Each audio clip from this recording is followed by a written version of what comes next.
Misalnya kayak kakak yang punya kelainan khusus ini ada beberapa orang itu ya autis. Iya. Awalnya tatapan mata belum bisa. Hmm. Mau misalnya dia lapar dia belum bisa. Jadi kita itu kalau kita di sini semuanya memakai gambar apa yang kebiasaan dia. Kita foto. Jadi kita punya Hmm. kunci gambar gambar itu. Jadi kalau dia nggak bisa Hmm. bicara kan ada gambarnya. Nah sekarang dia Iya, iya. dengan gitu latihan dia. Jadi dia nggak bisa bicara tapi dia bisa ambil tangan kita itu udah satu kemajuan misalnya.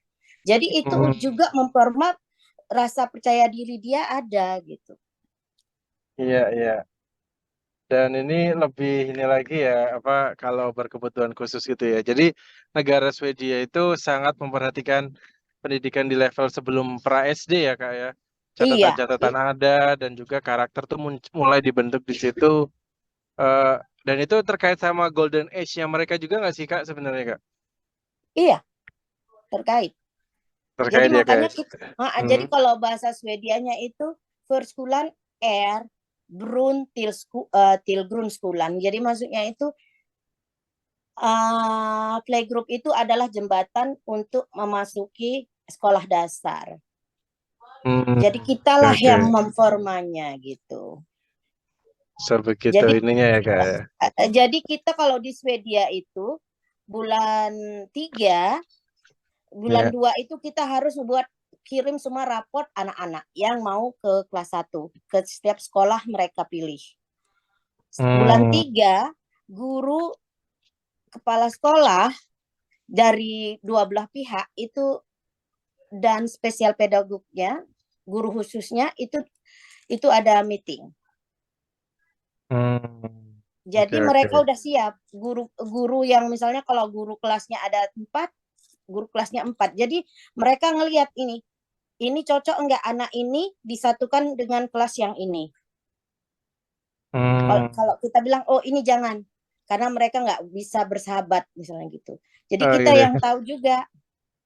Jadi kita walaupun dari sekolah misalnya dari playgroup yang lain itu kita jadi saling lihat. Iya, iya, iya. Jadi di kelas Ini, itu nanti jadi bagus gitu. iya, iya. Sebegitunya ya kayak perhatian ini guru-guru, kita bicara guru-guru TK ya kak ya. Guru-guru Iya. TK itu sudah memikirkannya sampai segitu ya. Luar biasa. Jadi nanti dia masuk kelas 1 atau kalau sekarang itu 0 first class itu ke Iya. SD-nya itu mereka udah tahu oh ini anak ini butuh ini. Jadi guru kelas yang di SD Hmm. nanti udah tahu dia apa Iya, persiapannya di iya. bulan 8. Misalnya Oke. dia harus ketemu orang tua. Jadi orang tuanya juga harus tahu gitu. Ini kita jadi ini makanya kakak sibuk ini orang tuanya harus kakak nggak bisa kirim aja tanpa izin orang tua kan salah satunya. Iya, iya. Jadi Dan orang tua harus izinkan. catatan itu melekat di person numbernya anak itu ya kak ya berarti ya. Iya, Jadi langsung bisa iya, kedetek ya. iya. Oke, oke. Sebegitunya perhatian untuk persiapan anak masuk ke SD gitu ya di Swedia. Oke, ini udah mendekati jam 5. Kalau sekarang kita bukan bukan banding-bandingin atau apa, tapi mungkin ada inspirasi dari Kak Wawa, Kak, bagaimana di Indonesia baiknya Kak, ya, yang Kakak mungkin lihat masih gap yang mungkin dapat diimprove atau ditingkatkan gitu Kak. Kalau ya di tengah kesibukan Kakak, mungkin Kakak juga ngikut-ngikuti juga berita dari Indonesia atau pendidikan di Indonesia gitu Kak. Yang kakak lihat sih ya kalau kalau yang hampir-hampir pendidikannya seperti luar negeri itu biayanya mahal di Indonesia Iya, ya. iya. It, uh, maklum karena memang biaya untuk memperhatikan anak itu mahal, tapi harusnya udah bisa Mm-mm. dikelola dengan negara ya. Iya, Yang iya. yang sampai kemarin kakak ada diskusi juga tuh Mak Embun, Oh iya. maksud dari legitimasi guru itu apa?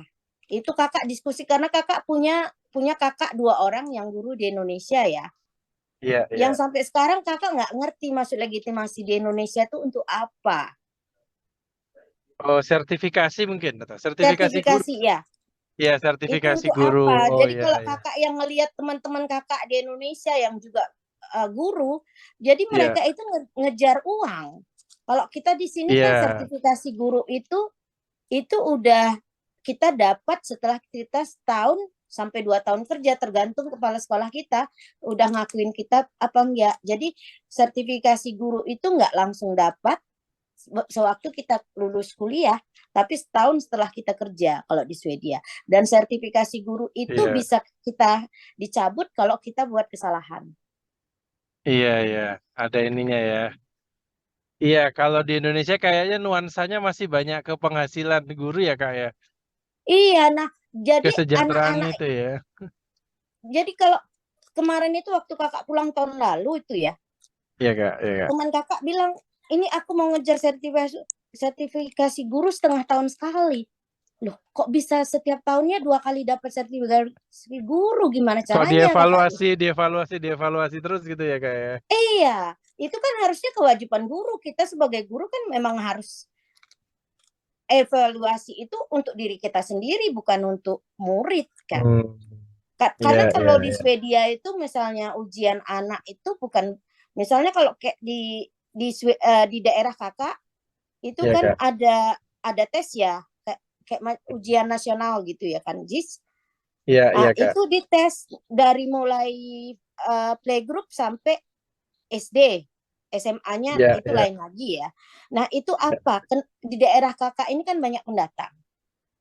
Iya, Nah, iya, kita iya. lihat, loh ini kita kekurangannya di bahasa. Hmm. Karena bahasa berarti matematik juga kurang. Jadi gimana kita untuk memperbaiki ini supaya anak-anak yang tidak pasti bahasa Swedia itu bisa menguasai ini. Jadi Iya. kita ngambil modesnya mereka. Jadi guru penterjemahnya di samping dia gitu. Itu yang dikerjakan Oke. sekarang di daerah kakak. Jadi guru-guru penterjemah itu banyak sekarang di sekolah-sekolah di daerah kakak, karena dengan gitu dia belajar bahasa Swedianya lancar. Hmm. Oke, oke, oke. Jadi, iya, ya. Sampai segitunya ya, Kak ya. Mereka mengevaluasi di daerah ini nilai apa yang kurang, itu yang dicoba dievaluasi dan ditingkatkan ya, Kak ya. Iya, Perhatian. jadi Itu kan jadi di level pemerintah daerah itu, Kak ya, kalau di Gothenburg ya. Di iya, Göteborgstadnya kan ya. ya Göteborgstad terus ke daerahnya ya kan, di Göteborgstad itu Hmm. dibagi-bagi ya. Ada 4 daerah. Iya, iya. Dari 4 daerah itu dibagi 2 lagi gitu. Nah, itu dibagi. Kenapa daerah ini ujian nasionalnya kekurangannya ini? Kenapa bisa sampai jatuh Hmm. segitu banyaknya? Iya, Misalnya. iya. Oke, oke, oke. Iya, Nah, Kak. dari kakak, misalnya nih, Jis, dari kakak ini kakak udah Iya, dapat Kak. nih dari sekolah apa maunya sekolah. Misalnya profesor kun. Nah, misalnya Iya, depan, belakang, kiri, kanan. Itu iya, wajib iya. kan? Kalau anak Hmm. asing, kalau di daerah di tempat kakak kerja kan mereka itu umur setahun atau masuknya umur 3 tahun, itu kan nol Swedia. Tidak ada bahasa Swedia sama sekali kan. Iya, Dari iya, orang iya, tua, iya. dari segala macam bahasa. 99 bahasa di sekolah kakak. Jadi itulah yang kita kita form, kita ajarin bahasa Swedianya. Kalau dia Iya, nggak iya. ngerti, ada guru asisten kakak misalnya itu sekarang lagi gencar-gencarnya di asisten itu dari beberapa bahasa, supaya Oke. anak yang nggak bisa bahasa Swedia itu bisa bisa belajar cepat bahasa Swedia.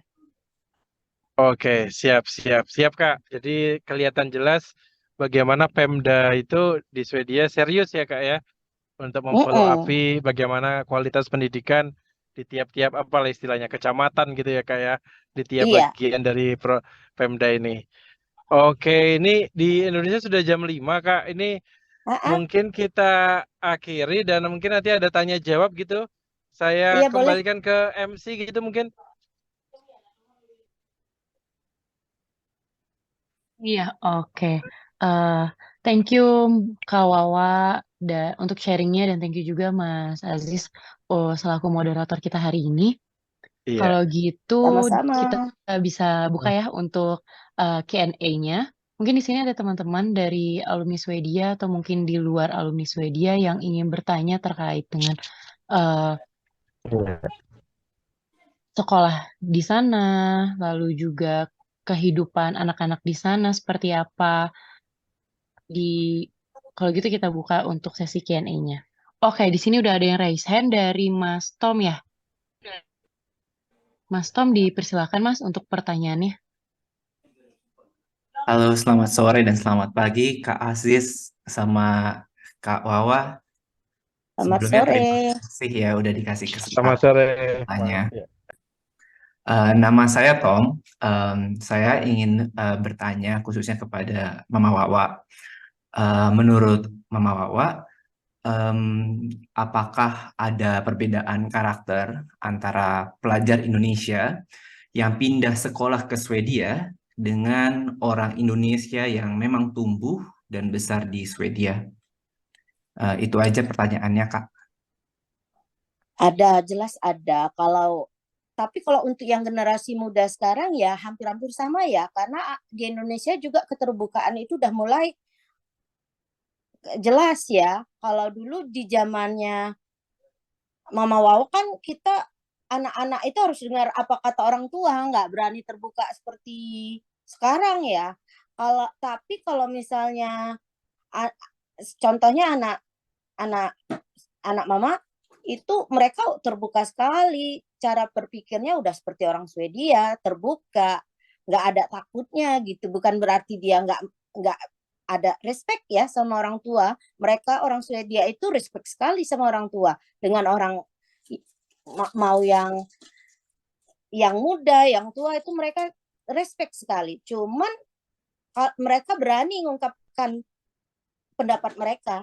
Sementara orang Indonesia ini kan kalau contohnya Mama sendiri ya, waktu awal-awal kuliah itu geletar waktu presentasi hasil kerja, padahal kita udah kuasai, tapi karena di Indonesia dulu zaman kuliah kita kan nggak dibiasakan presentasi, buka mulut, kita taunya nulis ujian udah selesai.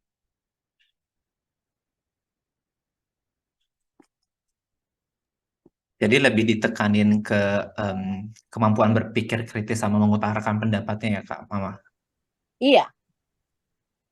Jadi anak-anak Indonesia yang sekarang juga udah kritis-kritis ya cara berpikirnya, udah berani, bagus kalau Mama lihat. Iya, betul. Terima kasih Kak Mama atas jawabannya. Ya. Oke, thank you Mas Tom.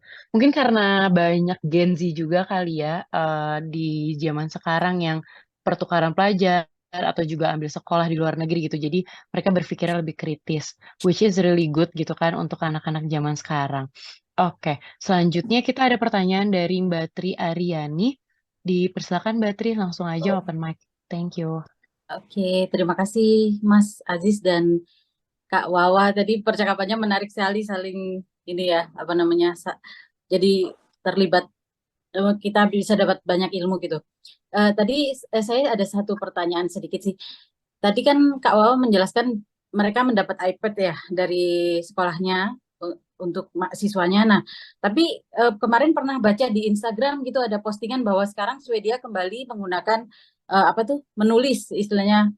Nah, jadi untuk sehari-hari untuk sekolah mereka jadinya menggunakan gadget atau tetap kembali seperti dulu kita menulis di buku gitu dengan pensil dan sebagainya. Terima kasih.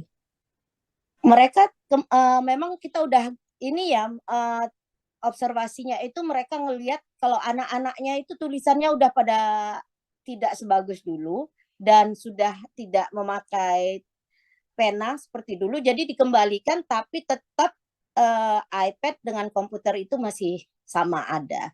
Cuman memang udah dilihat ini harus diperbaiki, tidak bisa lagi seperti misalnya di semuanya memakai komputer. Tapi tetap juga kita misalnya kontak-kontak dengan orang tua kita itu jadi menjaga katanya milio supaya tidak memakai kertas terlalu banyak. Jadi mereka semuanya, kita semuanya informasi itu udah semua melalui ini ya, Unicum kalau di sini, atau ke V-Class gitu kalau bahasa Swedianya. Jadi semua informasi itu melalui situ. Jadi kalau di daerah kakak itu ada beberapa misalnya dari Somalia, yang kalau kita di Indonesia itu kan sangat jauh, udah tidak ada lagi yang analfabet ya. Di Indonesia mudah-mudahan nggak ada ya. Tapi kalau dari Afrika itu kan masih ada beberapa yang khususnya ibu-ibunya itu analfabet. Jadi kita masih buat terbuka untuk memberi arahan atau asisten kita yang menerangkan gitu pakai bahasa mereka. Dan Swedia itu salah satu negara yang menghargai orang. Jadi semua informasi itu ada di dalam semua bahasa. Bukan bahasa Inggris dan Swedia aja, jadi ada semua bahasa. Iya, ya. Karena termasuk negara yang dengan pendatang paling banyak ya Kak ya di Eropa mungkin. Iya. Jadi itu juga untuk mengurangi, salah satunya menjaga milio katanya ya. Lingkungan. Iya. Mungkin menulis tapi juga di iPad mungkin. Karena kan bisa juga kan iPad digunakan untuk menulis kan. Iya. Catatan. Oke.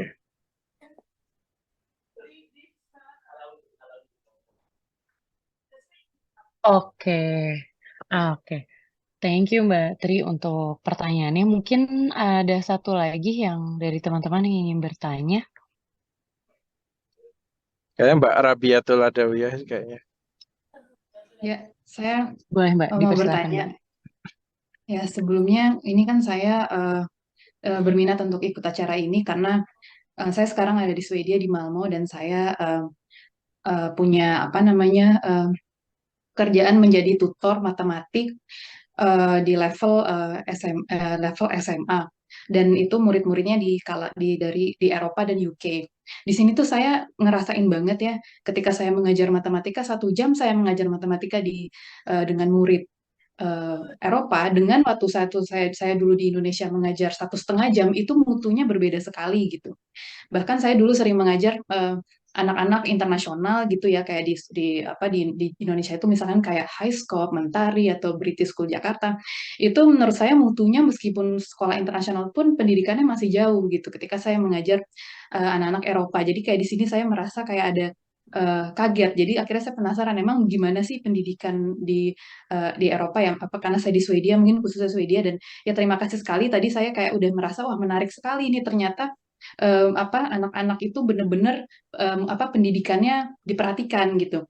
Terus yang ingin saya tanyakan ya, yang tadi dari diskusi yang tadi telah diterangkan, kalau misalkan dalam satu kelas itu kan misalkan anak-anak itu punya skill yang berbeda-beda, punya kepandaian yang beda-beda. Ada yang kayak pintar matematika, dan mungkin tadi Mama Wawi bilang kalau bukunya itu bisa berbeda-beda dalam satu kelas. Nah, ini saya ingin nanya lagi lebih lanjut, itu maksudnya gimana? Apakah dalam satu kelas itu anak yang pintar matematika diberikan buku yang lebih advance dibanding anak-anak yang lain, atau gimana? Mungkin saya pengen tahu bagaimana pemerintah itu atau guru-guru gitu bisa memfasilitasi level skill anak-anak yang berbeda-beda gitu dalam satu kelas gitu sih.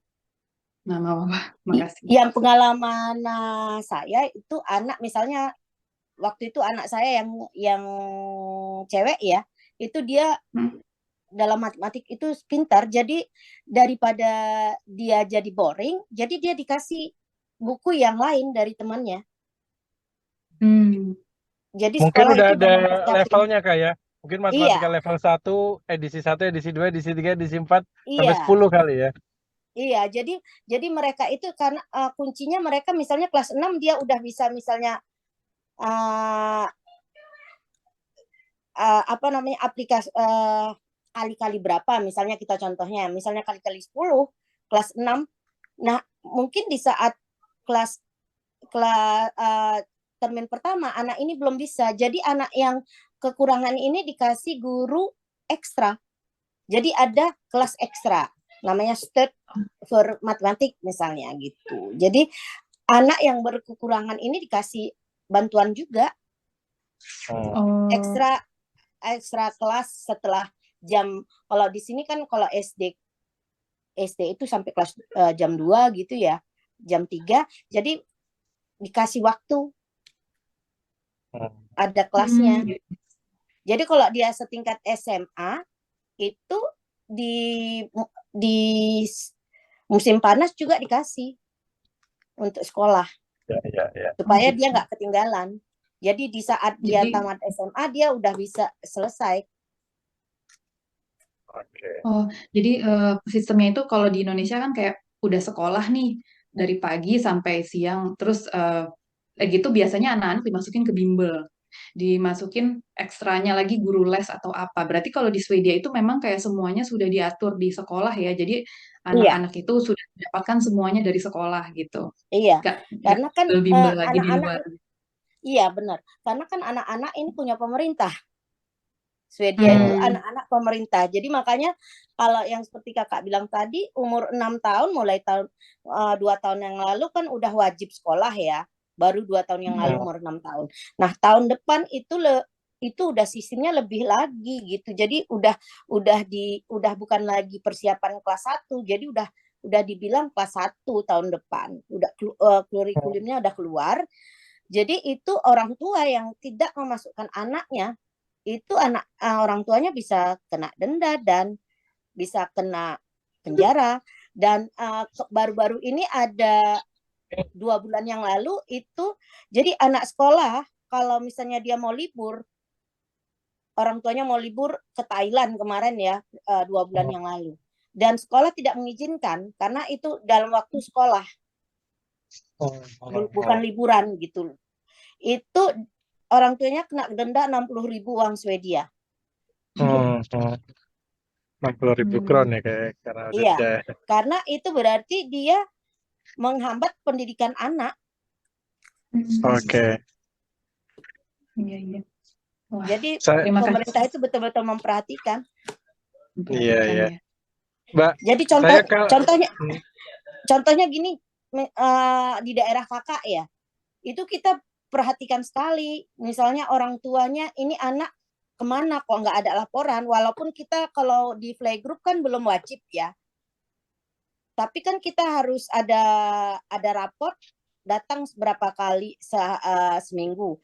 Tiba-tiba dia nggak datang 3 minggu tanpa ada pemberitahuan sakit atau apa, itu kita langsung lapor tuh ke sosial. Langsung dicari ya. Iya.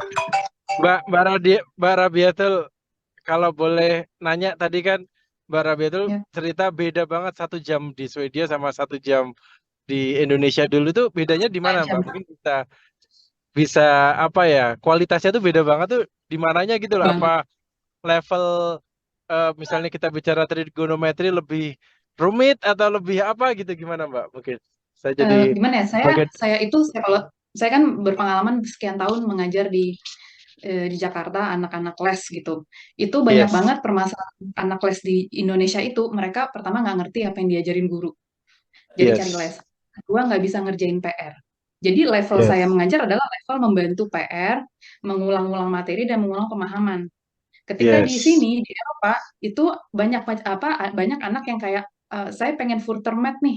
Tolong dia pengen level yang lebih tinggi lagi, atau ketika saya udah nyelesain menjelaskan satu materi itu langsung cepat sekali diserap dan merasa kayak kegampangan. Karena gini, bedanya kalau saya di Indonesia, saya ingin mulai di soal yang paling gampang. Kalau saya langsung soal yang paling susah, mereka pasti nggak mau, nggak bisa.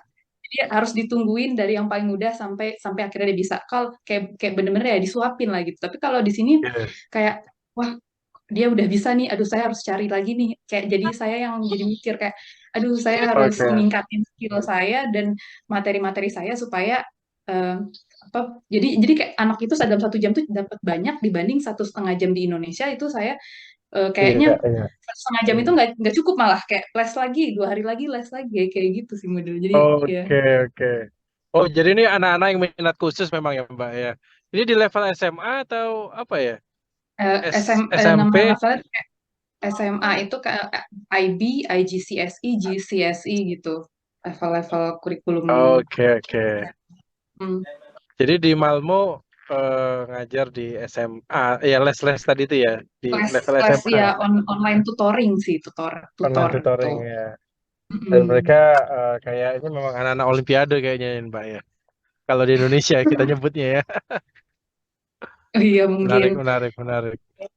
itu yang buat saya, aduh saya harus ningkatin skill mungkin ya, makanya saya mau ikut ini. Dari mana nih saya bisa mulai gitu kan untuk bisa ngikutin ritmenya di Yes. sini gitu. Makasih sharingnya Mas Aziz dan Mama Wawa. Iya Oke, ya. sama-sama. Tadi kan rencananya 3 ya questionnya, cuma kita baru banget dapat dari di chat ini dari Mbak Anissa Rahmani. Ini bertanya langsung ke Kak Wawa, bagaimana mengajarkan media literasi di Swedia?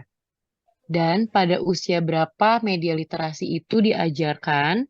Kemudian apakah diberikan materi khusus atau itu tuh udah masuk ke dalam kurikulumnya gitu.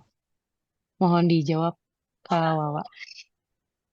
Kalau untuk mediasi itu ya udah ada di kurikulum juga ya. Kalau untuk playgroupnya kakak, karena khususnya di playgroup ya itu kita ada kurikulumnya. Jadi kita memang udah membagi-bagi anak-anak itu. Jadi kita lihat dulu apa kemampuan anak ini, apa kebutuhan dia yang harus kita pelajari, kita bantu. Ini kakak pertanyaannya ulang lagi nih. Kayak misalnya itu loh Kak, dia ngerti ini berita bohong atau enggak gitu misalnya. Atau ya kritis. Kritis. Ya itu dari kita itu ya, kita itu udah ada kurikulumnya, ada termasuk di kita itu ada. Jadi kalau misalnya kita lihat anak itu ngetes, kita itu di umur usia 3 tahun itu ngetesnya nggak main-main ya. Jadi kita udah tahu, oh iya ini ada ini. Jadi kita harus pintar-pintar nanyanya. Misalnya dia berantem nih, misalnya ya. Iya, iya. Dua-dua kan nggak ada yang mau kalah. Iya, iya, iya. Jadi kita dudukin, kita dengerin, nanti terbuka sendiri. Oke. Jadi karena keterbukaan kita, jadi kita nggak marahin, jadi kita harus suruh, ayo terbuka aja gitu. Kenapa tadi kamu melakukan itu? Jadi bukan kita, ayo duduk ini begini gini gitu. Jadi enggak. Jadi kita belajar terbuka dari kita sendiri. Kita juga ngakuin, misalnya kita buat salah.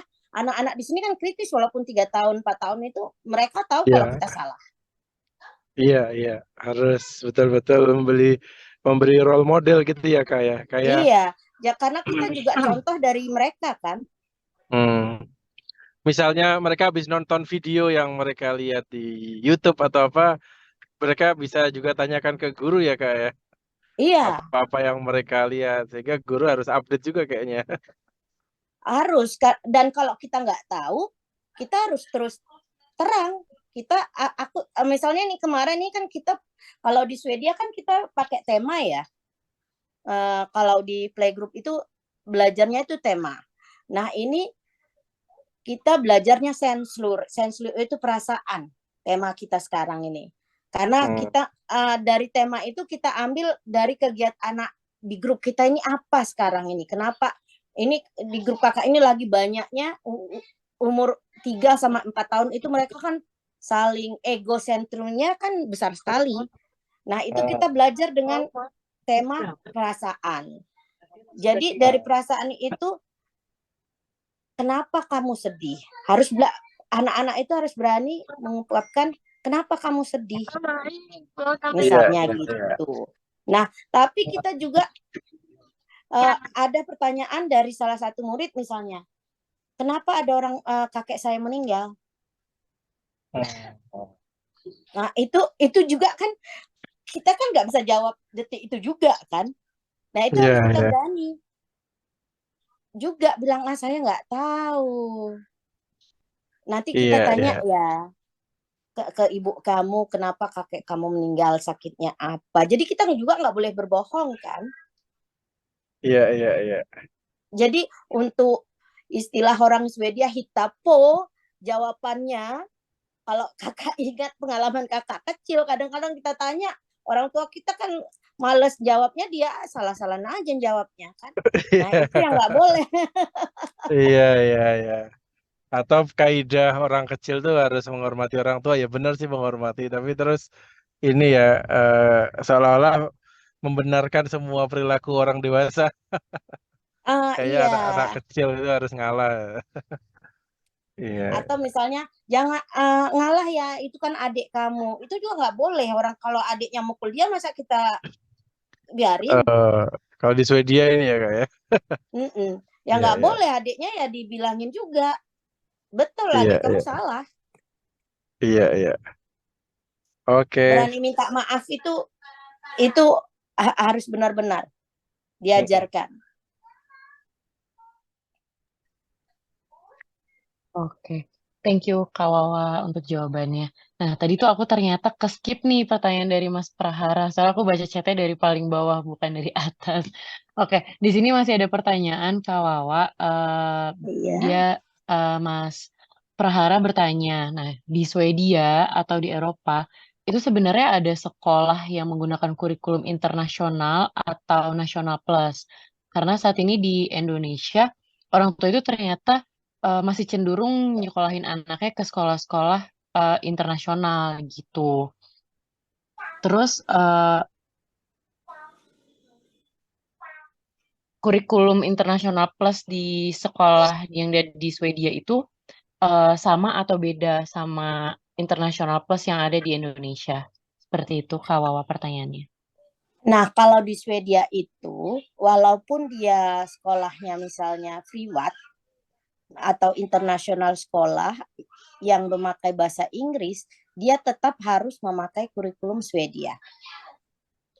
Dia tidak boleh keluar dari kurikulum Swedia yang mereka itu memperbaiki kurikulum, bukan setiap menteri ganti kurikulum seperti di Indonesia ya. Makanya gurunya pusing. Jadi kita itu memang kurikulumnya itu dari awal cuma diperbaiki, misalnya kayak kemarin itu kurikulum 97 digantikan ke kurikulum 2018, itu hampir 10 tahun kan, dan itu diperbaikinya apa gitu, misalnya contohnya apa hak kita sebagai guru, itu yang diperbaiki karena tidak ada tertulis di kurikulum itu contohnya. Jadi bukan semua setiap ganti ini menteri kurikulum diganti diobrak-abrik, enggak. Jadi dari dasar kurikulum itu terus. Jadi setiap itu diobservasi itu selama misalnya memperbaiki satu atau dua bait aja, itu diobservasi dulu atau dites dulu. Kayak kemarin itu dari kurikulum 1998 ke kurikulum 2010 itu dites dulu setahun, betul bisa nggak dikerjakan di sekolah gitu. Jadi nggak sembarangan. Nah, ini kita yang 2018 kemarin itu juga sebelum di launching itu dijalankan dulu, bisa nggak gitu. Tapi isinya itu bukan diobrak-abrik, tapi ditambah kekurangannya apa itu. Jadi mau dia sekolah swasta, negeri, itu harus ngikutin kurikulum Swedia.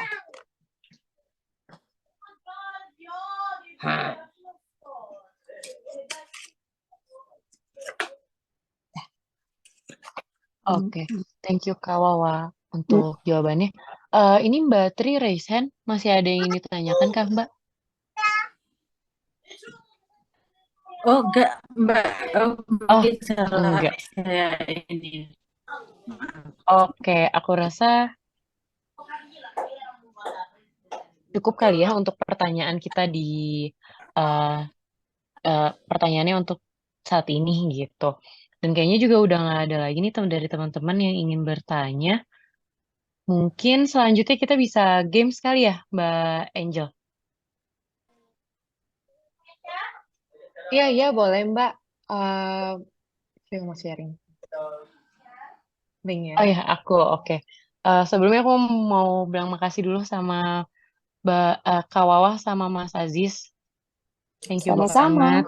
Sama-sama Diskusinya Mbak, seru, teman-teman alumni Swedia. sangat membukakan mata kita dan pemikiran kita semua. Sebenarnya punya games kecil-kecilan. Jadi di sini kita punya satu pertanyaan, di mana jika jawabannya menarik, itulah yang menang. Seperti itu. Bukan begitu, Mbak Briski? Jadi pertanyaannya adalah, nanti saya share di kolom chat. Sebentar ya. Mohon menunggu, mohon maaf untuk kesalahan teknis ini. Terima kasih.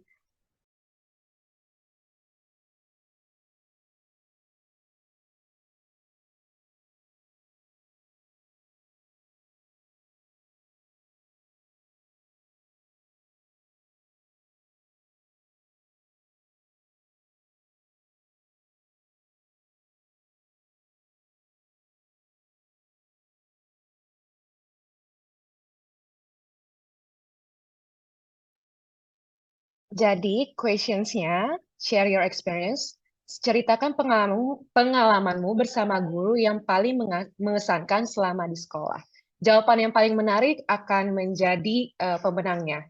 Nanti jawabannya di-vote dari semua orang yang ada di ruangan ini. Jadi, good luck. Aku kasih waktu 5 menit mungkin ya Mbak Briski ya? Halo? Jawabnya di kolom chat atau bagaimana? Ya, Ngetik kolom atau chat. gimana nih? Ngetik aja Mas Mbak, jadi kita tahu siapa jawab siapa, terus nanti kita vote dari jawaban tersebut mana yang paling menarik, disitulah kita bisa lihat pemenangnya seperti apa. Begitu. Bagaimana? Mungkin ada yang mau ditanyakan?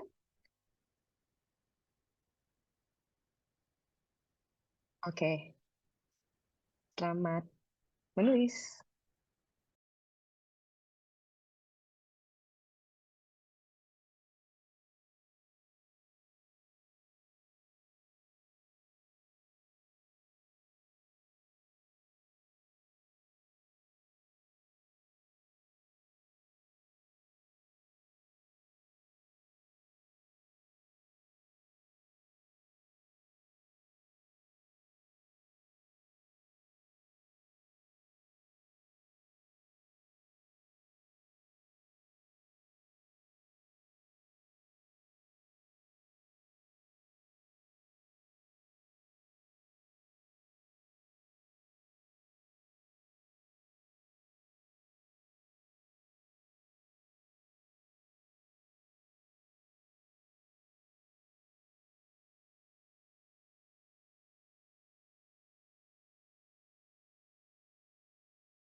Nanti buat votingnya mungkin bisa nge-like dari jawaban-jawaban yang sudah ada di Zoom. Nanti yang like-nya paling banyak itu yang paling yang menang hadiahnya. Nah, itu. Ketika ditemani guru-guru kemana ikut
Apakah sudah semua?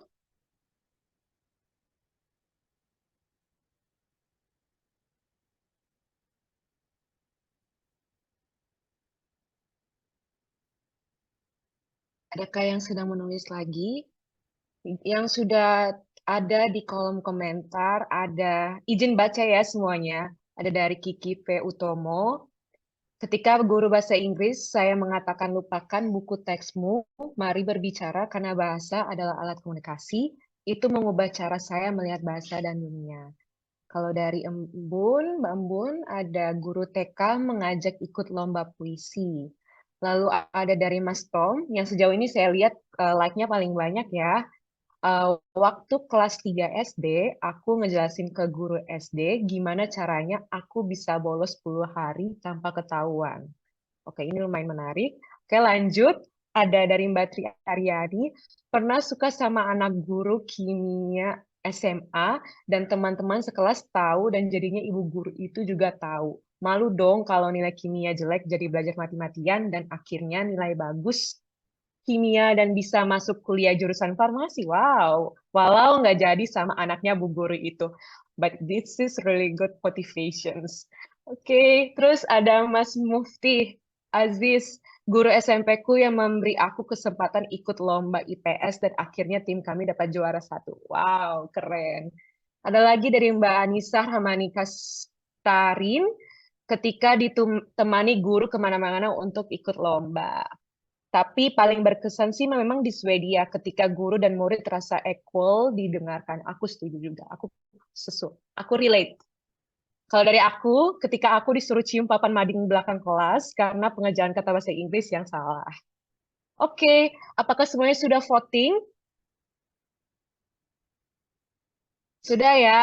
Boleh mungkin share emoticon di Zoom meetingnya kalau misalnya udah, biar aku tahu nih kalau semuanya udah voting. Jempolnya. Oke, udah voting. Oke, Mbak Umbun. Iya, oke, lagi nyari jempol, sorry. Oke. Oke. Nah, kalau dari yang aku lihat itu antara Mas Tom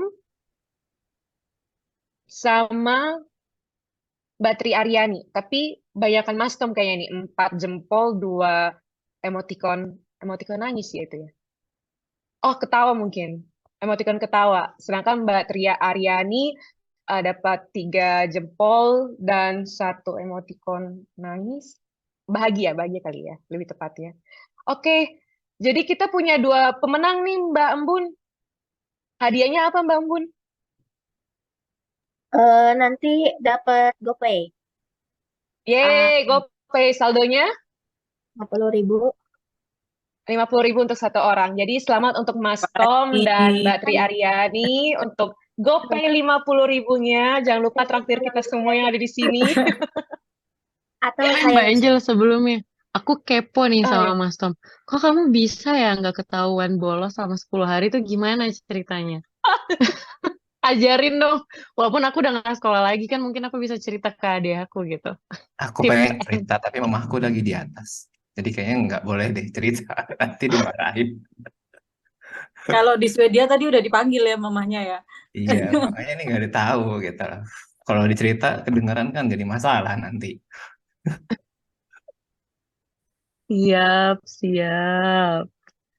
Oke, terima kasih untuk semua partisipan dan terima kasih juga untuk semua yang sudah hadir.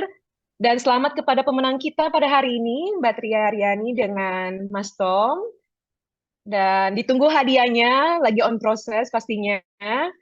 Dan gimana? Saya balikin lagi ke Mbak Briski nih, apa selanjutnya ini nih, Mbak? boleh kirim WA ke nomor saya ya, buat saya isikan GoPay. Oh Iya, iya, Mas Tom sama Mbak Tri, tolong chat personal aja ke aku nanti aku info. Atau enggak chat personal langsung aja ke Mbak Embun di via Zoom. Apakah nanti bisa langsung di Mbak Embun yang ini langsung deh pokoknya. Tadi chat ke Mbak Angel tadi ya? Atau ke siapa tadi? Mbak Ke Embun. Mbak Embun. Oke. Iya. Iya. Ini Mbak Embun udah share nomor WA-nya kok. Jadi langsung di chat aja. Oke, karena kita udah di penghujung acara ya Mbak Angel, tadi juga kita udah ada udah ada sesi dokumentasi sama teman-teman semua.